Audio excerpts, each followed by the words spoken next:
Hello and welcome. So here we've got just 6 quiz questions that I want you to attempt.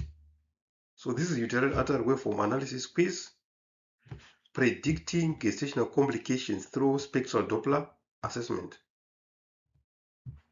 So let's go straight to question number 1. A 23-week pregnant woman undergoes uterine artery Doppler assessment.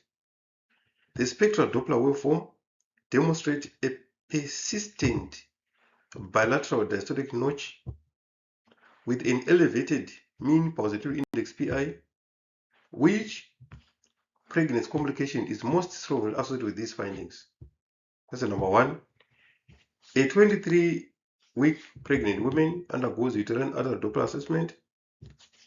The spectral Doppler waveform demonstrates persistent bilateral early diastolic notches with an elevated mean Pulsatility Index PI, which pregnancy complication is most strongly associated with these findings. A. Gestational diabetes mellitus. B. Placenta previa. C. Early onset preeclampsia. D. Polyhydramnios. So which one is the most correct? Gestational diabetes, placenta previa, early onset preeclampsia, or polyhydramnios. So the correct answer is C, which is early onset preeclampsia. The explanation being persistent bilateral early diastolic notching after 22 to 24 weeks indicates increased resistance within the uteroplacental circulation due to incomplete spiral artery remodeling. This is a classic Doppler finding associated with early onset preeclampsia, often accompanied by fetal growth restriction (FGR). Why the other answers are incorrect? A.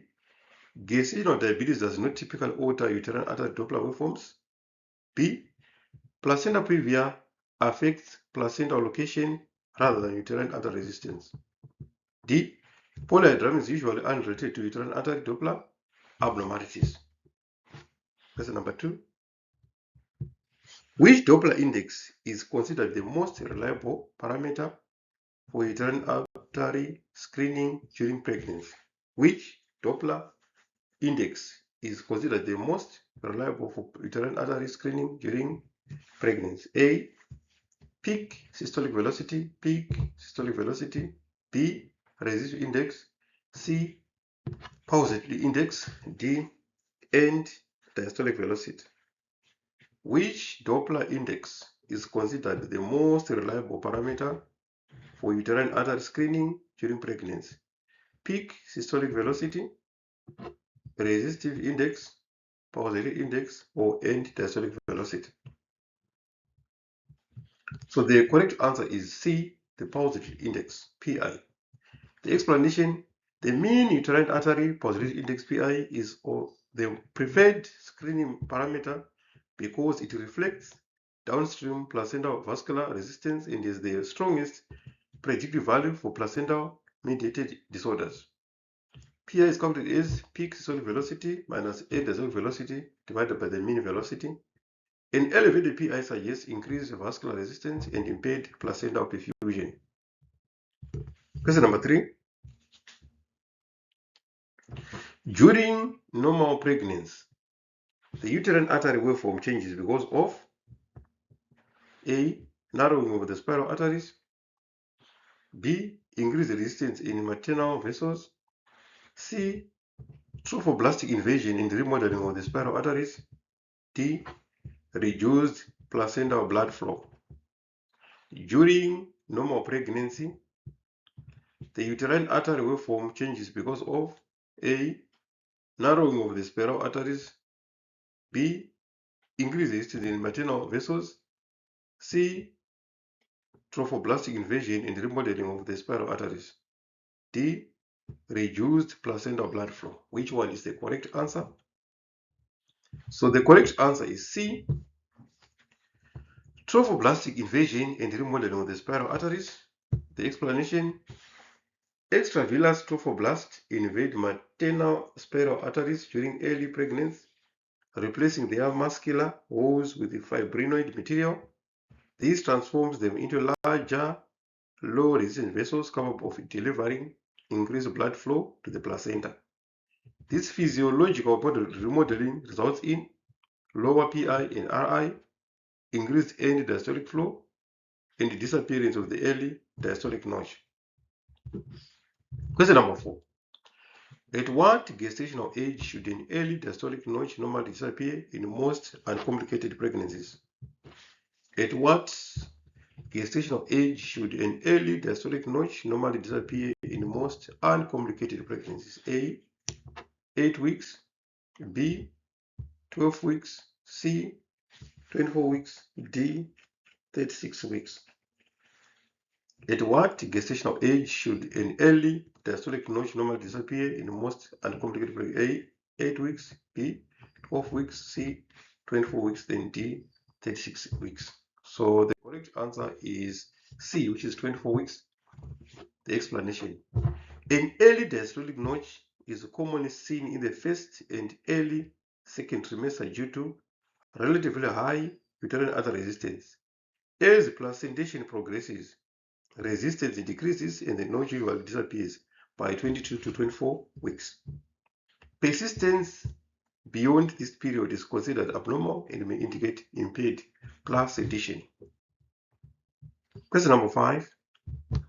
A sonographer identifies the uterine artery at the crossover with the external iliac artery, which Doppler feature represents normal uteroplacental circulation.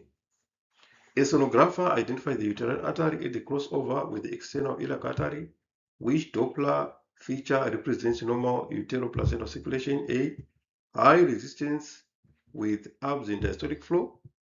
B, elevated PI with bilateral notches. C, high continuous diastolic flow with low resistance. D, reversed end diastolic flow. The sonographer identifies the uterine artery at the crossover with the external iliac artery, which Doppler feature represents normal uteroplacental circulation. A, high resistance with absent diastolic flow. B, elevated PI with bilateral notches. C, continuous diastolic flow with low resistance. Then D, reversed end diastolic flow. So our correct answer is C, high continuous diastolic flow with a low resistance. The explanation: a healthy uteroplacental circulation demonstrates low vascular resistance, high forward diastolic flow, low PI and RI, no persistent early diastolic notch. These findings indicate successful spiral artery remodeling and adequate placental perfusion. Question number 6, which is our last question. Why is uterine artery Doppler incorporated into first trimester screening for high-risk pregnancies? Why is uterine artery Doppler incorporated into the first trimester screening for high-risk pregnancies? A, it accurately diagnoses fetal anomalies. B, it measures fetal cardiac function. C, it helps identify women at increased risk of placental-mediated complications before symptoms develop. D, it determines fetal gender. Question number 6. Why is uterine artery Doppler incorporated into first trimester screening for high-risk pregnancies? A, it accurately diagnoses fetal anomalies. B, it measures fetal cardiac function. C, it helps identify women at increased risk of placental-mediated complications before symptoms develop. D, it determines fetal gender. So the correct answer is C. It helps identify women at increased risk of placental-mediated complications before symptoms develop. The explanation being, first trimester uterine artery is used to assess placental development in maternal vascular adoption.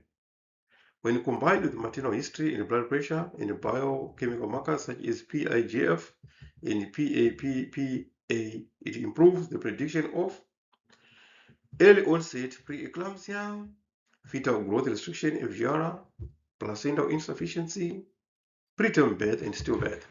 Early identification allows preventive measures such as initiating low-dose aspirin in eligible high-risk women before 16 weeks gestation and planning closer maternal and fetal surveillance.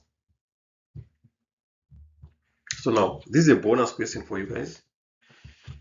A 24-week pregnant patient is the following uterine artery findings.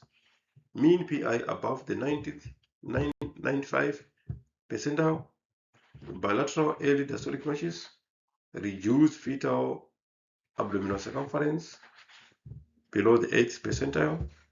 What is the most likely diagnosis? A. Normal pregnancy. B. Placental insufficiency with fetal growth restriction. C. Gestational diabetes. And D. Placenta previa. So our correct answer is B, which is placental insufficiency with fetal growth restriction.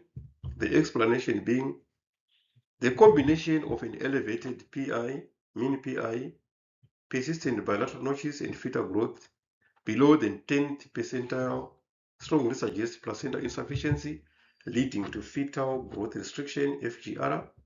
These findings indicate impaired trophoblastic invasion and increased resistance within the uteroplacental circulation. Such pregnancy require close surveillance with serial fetal biometry, umbilical artery Doppler, medial-cerebral artery Doppler when indicated, and appropriate obstetric management to reduce the risk of adverse maternal and fetal outcomes. Ladies and gentlemen, this brings us to the end of our quiz session. All the best to those who attempted, and all the best to those who are yet to attempt. I wish you well in your studies. I wish you well in your journey of the practice of medical ultrasound. Thank you so much. Don't forget to like and share our videos, and also turn on the notification button so that when we post, you will be the first to be notified. Thank you so much.